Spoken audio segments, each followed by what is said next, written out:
Hey guys, welcome to Simplified by Jinal Shah. In this video, we're going to talk about Natrum Sulph, the biochemic portion of it. You need to check out the channel on biochemic drugs. You can click on the I button for other videos of the same. Now let's get started with Natrum Sulph. Natrum sulph. Here we go. So natrum sulph has both natrum as well as a sulfur element. It will have a few characteristics of each.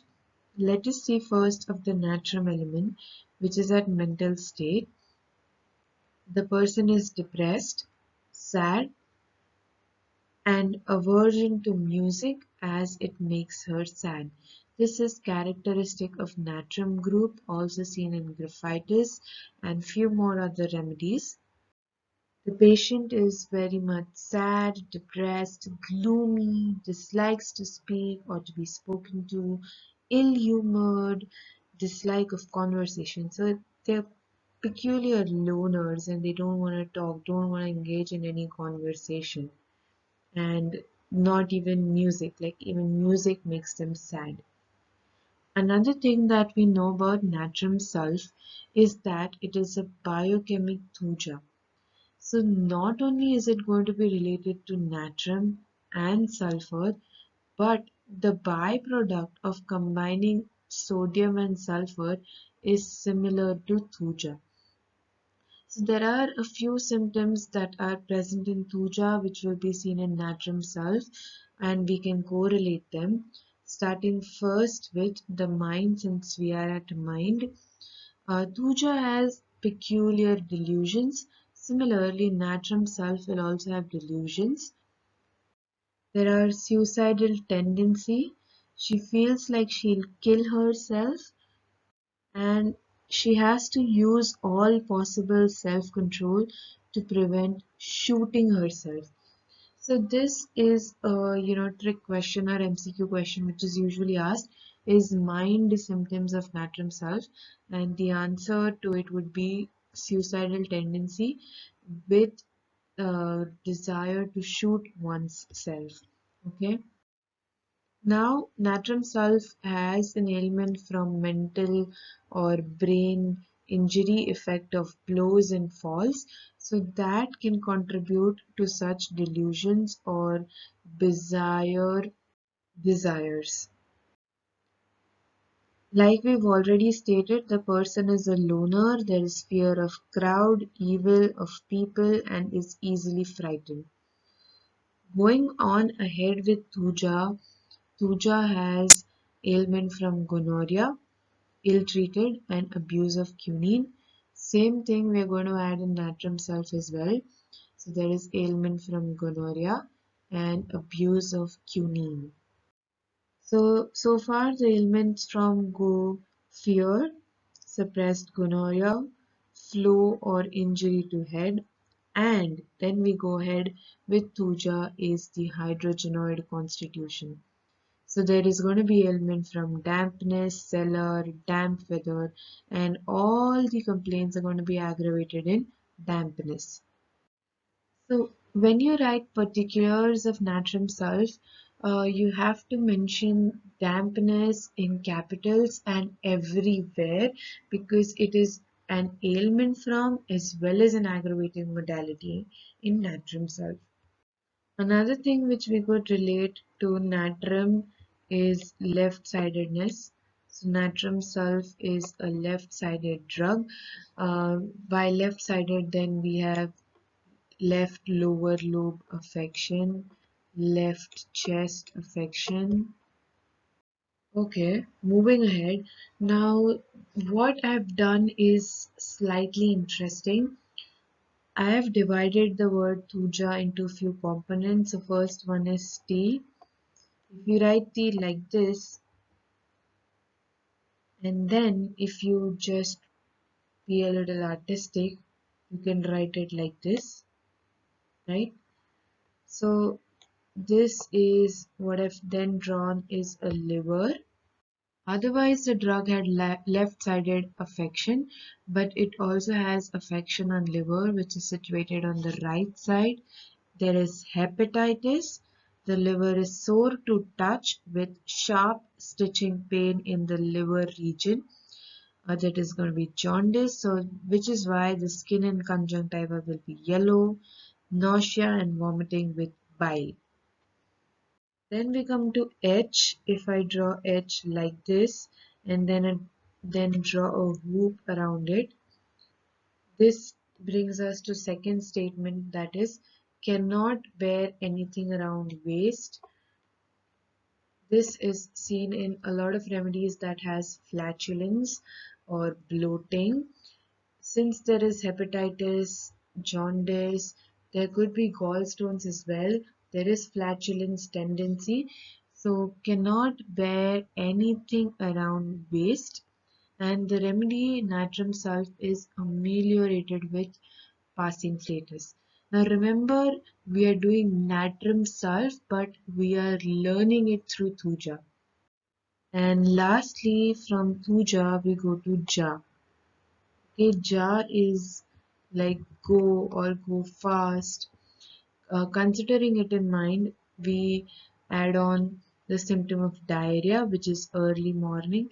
This could be also attributed to sulfur because sulfur has early morning diarrhea, and flatus amelioration like we already talked about. The diarrhea of natrum sulph is important and can be asked in comparison with other remedies that have early morning diarrhea. So if follow the same order, causation would be wet weather, damp weathers, cellars or dampness after rains. Diarrhea here is also because of eating pastries or fat-rich food, and it is usually worse before breakfast. Flatulency is very marked, okay, which gives it cannot bear anything around the waist sensation. Wind colic in ascending colon, which is worse before breakfast. That is loose morning stools. The stools may be involuntary while passing flatus, and the size of the fecal mass is great. The statement written in boric is great size of the fecal mass, and it passes along with flatus. It is usually painless. And see, if you observe, I've written a lot with green, and every biochemic drug has a color. Here the color is thick yellowish greenish and dirty greasy gray coating on tongue. Okay, this is important. Tongue of natrum sulph, which is dirty greenish gray greasy coating on tongue. Similarly, we can give the greenish color to other things, one of which is cough. And remember, natrum sulph is a great remedy for pneumonia as well, and it has left lower lobe affection. Ailment forms will be this. Discharge is going to be greenish. So the expectoration is thick yellowish greenish, ropey expectoration. Then there is sharp pain in the left chest along with cough. The patient has to sit up in bed and hold chest with hands. Okay, this is an important thing. So let me just draw it here.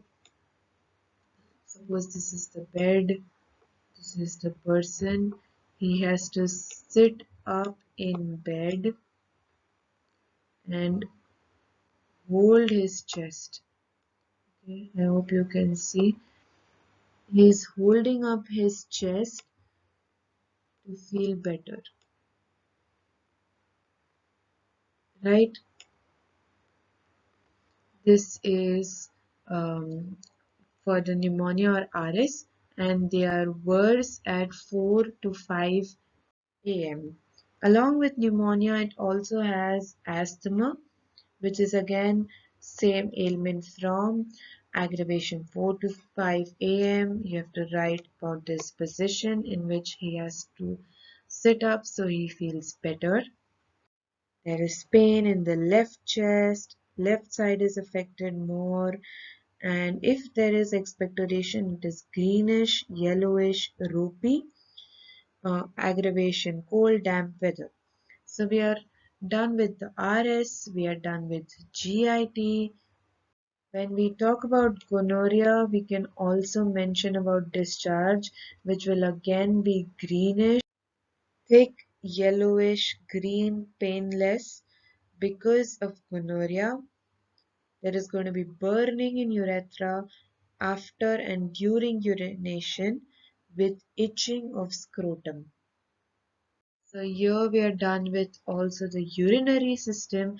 Now the only thing left is the head complaints or CNS affection, which is also partly covered because the ailment from will be trauma, and it will have delirious state, violent mental irritability and delirium, violent congestion as if all the blood has rushed to the head. So we've almost covered everything here and there. You can always add on few symptoms which are not covered by, but I hope that this made it easier.